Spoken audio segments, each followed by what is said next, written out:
ஜெகன், அது ஜேக்கப் சாரோட காரு தானே?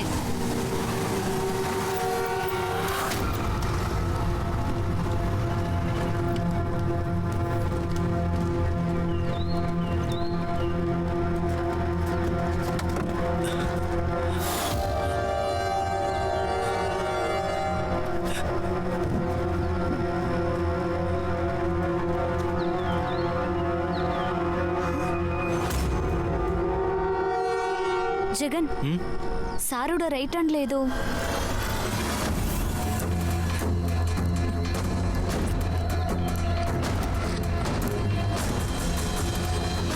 நீங்க இந்த பாடி ஹாஸ்பிட்டலுக்கு கொண்டு போங்க. அப்ப நீ? நான் முதல்ல இந்த ராகவனோட காட்டேஜுக்கு போறேன். அவன் அங்க இல்லைன்னா ஸ்டேஷனுக்கு போறேன். காலேஜுக்கு ஃபோன் பண்ணி ஹாஸ்டல்ல இருந்து பசங்களை வர சொல்லு. ஸ்டேஷனுக்கு முன்னாடி எல்லாரையும் அசம்பிள் பண்ணு. ஓகே.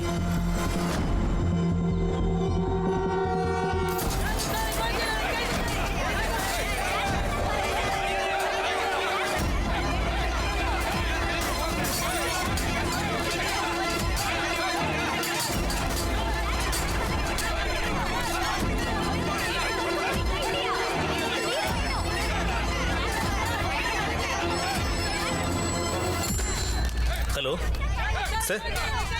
இல்லை சார், இன்னும் வரல. ஒரு வேன் நிறைய ஃபோர்ஸ் மட்டும் இங்கே வந்திருக்கு. ஆமாம் சார், இங்கே பெரிய பிரச்சனை சார். அவங்க உடனே வந்து சேரலன்னா சார், நேற்று ராத்திரி யாரோ ஃபோன் பண்ணி சொன்னாங்க. நானும் டியூட்டியில் இருந்த 2 பேரும் சேர்ந்து தான் ராகவன் சாரோட பாடியை ரெக்கவர் பண்ணோம். ஹாஸ்பிட்டலுக்கு கொண்டு போய் போஸ்ட்மார்ட்டம் வேலையை ஆரம்பிச்சலான்னு நாங்கள் நினச்சிட்டு இருக்கும்போது தான் அங்கே இந்த பசங்க வந்து கலாட்டா பண்ணிட்டாங்க. அப்புறம் ஒரு வழியாக ஆம்புலன்ஸில் ஏற்றி பொள்ளாச்சிக்கு கொண்டு போகிற வழியில் இவங்க ஃபாலோ பண்ணதுனால எங்களால் வேறு எதுவும் பண்ண முடியாமல் பாடியை ஸ்டேஷனுக்கே கொண்டு வந்துட்டோம் சார். சார்,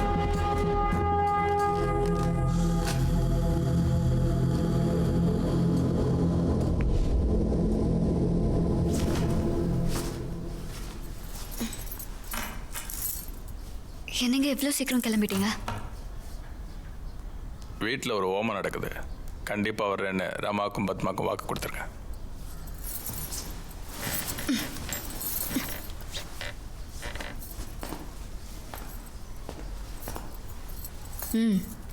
அவங்க ஹோமம் நடத்திலாம் எந்த பிரயோஜனமும் இல்லை. நம்பியாருக்கு ஒரு குழந்தை பிறக்கும்னா அதை நான் தான் பெற்று தருவேன். என் மேலே கோவமா? இல்லை, நீ தந்தால இல்லைன்னா நான் அவனை கொண்டு இருப்பேன். அது எதுக்கு? உன்னை தொட்டதுக்காக.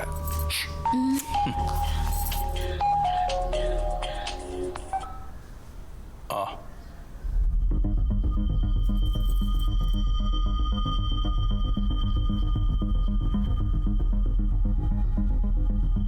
கேரளா கர்நாடகா பார்டர்ல இருக்கிற காளிபுரத்துல மாவோயிஸ்ட் தாக்குதல். காளிபுரம் சர்க்கிள் ராகவன் உட்பட 9 பேர் மரணம். காளிபுரம் கசப்பா circle K Raghavan, Coimbatore range IG Chandrasekaran மகன் அர்ஜுன் சந்திரசேகரன், அவரோட வருங்கால மனைவியான பிரியா மேனனும் 6 சிவில் போலீஸ் ஆபீசர்ஸும் வெடிகுண்டு தாக்குதலால் கொல்லப்பட்டார்கள்.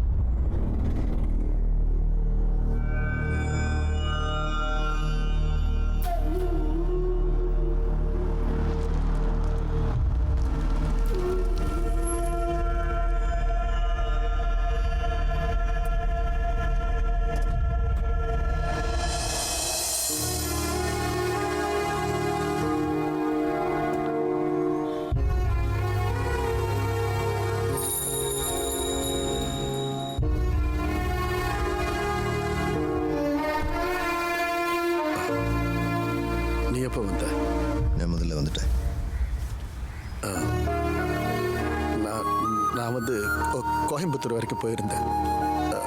ஒன்றும் இல்லை, இவனோட கல்யாணத்துக்கு கூப்பிட. நீ பாத்தியா? டே, 2 பேரும்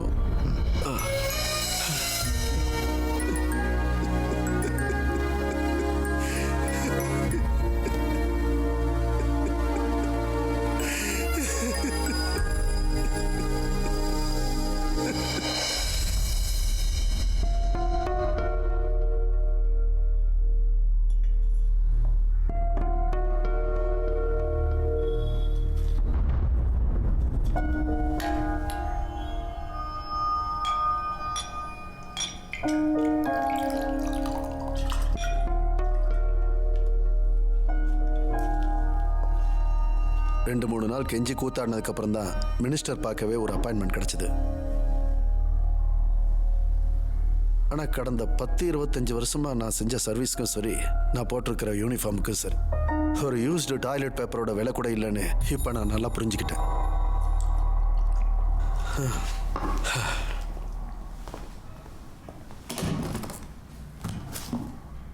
கோயம்புத்தூர் கிரைம் பிரான்ச்சோட ஃபர்ஸ்ட் ரிப்போர்ட் டிஎஸ்பி பிரேம்நாத் நேரடியாக விசாரிச்சது ஆன் மை ரிக்வெஸ்ட்.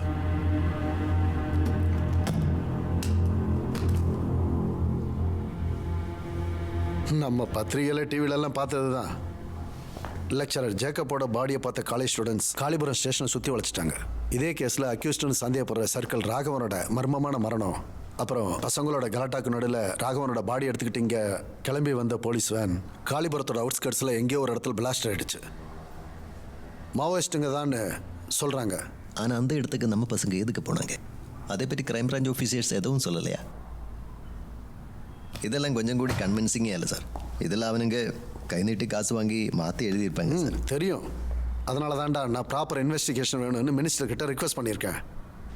ஆனால் அது இருக்கிறது பார்டர் ஸ்டேஷன், மாவோயிஸ்ட் பிரசன்ஸ் இருக்கு. கர்நாடகா ஹோம் மினிஸ்டர் கிட்ட இதை பற்றி பேசுகிறேன்னு சொல்லிட்டு பட்டும் படாமல் ஒரு ஹக் பண்ணிட்டு அவர் பாட்டு கிளம்பி போயிட்டார்.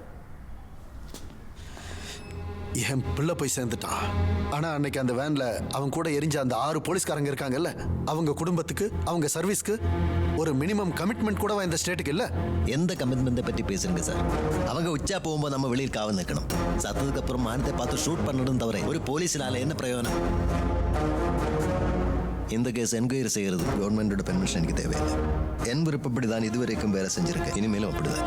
சார் ஒரு வேலை பண்ணுங்க, என்ன ட்ரான்ஸ்ஃபர் பண்ணிடுங்க காணிபுரத்துக்கு. நான் போய் விசாரிக்கிறேன். அது பனிஷ்மெண்ட்டாக கூட கொடுங்க. அப்படி என்னதான் நடந்ததுன்னு தெரிஞ்சுப்போ. போன நம்ம பிள்ளையாச்சே, மந்திரியோட பிள்ளையല്ലേ. ஓர்டர் தரலைனாலும் நான் போவேன். லீவு கிடைக்கல ப்ளீஸ் சார்.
நாயே, இதை நான் அப்பம் வீட்டு ரோடா இப்படி வண்டி ஓட்டுறேன்? யார் அடிங்க வண்டி ரிவர்ஸ் சார்.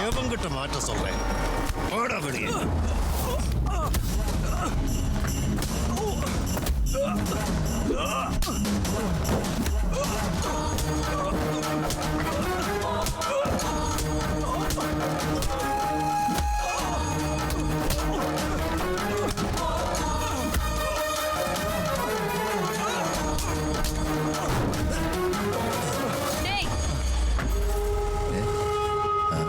சூப்பர் பிகர்டா. அவனை விடு. விட்டுட்டேன்.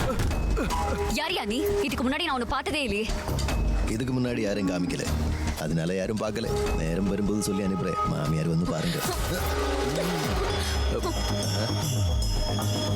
கொஞ்சம் அடங்கி நிலடி அம்மாடி.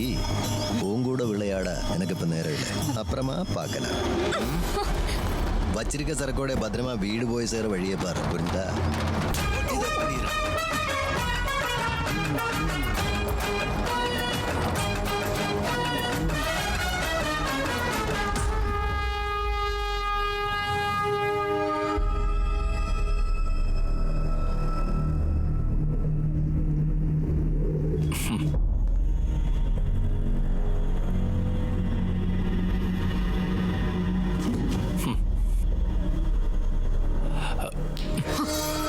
என்னடியாச்சு? உங்ககிட்ட பல தடவை சொல்லியிருக்கேனா, இந்த பொம்பளைங்களோட சேர்ந்து ஊர் சுத்த போகும்போதெல்லாம் செக்யூரிட்டிக்கு 2 பேரை கையோட கூட்டிட்டு போகணும்னு சொல்லியிருக்கேன்ல.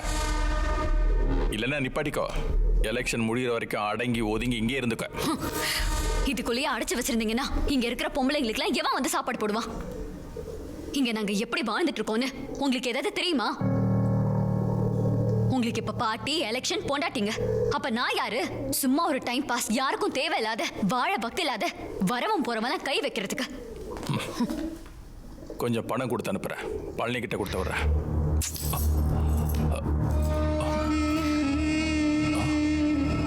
அவனாலதான் எனக்கு சொந்தமானதை தொட்டுட்டு அவன் இந்த காளிபுரத்தை தாண்டி போக மாட்டான். அவன் எவனா இருந்தாலும் சரி, அவனை விட மாட்டேன்.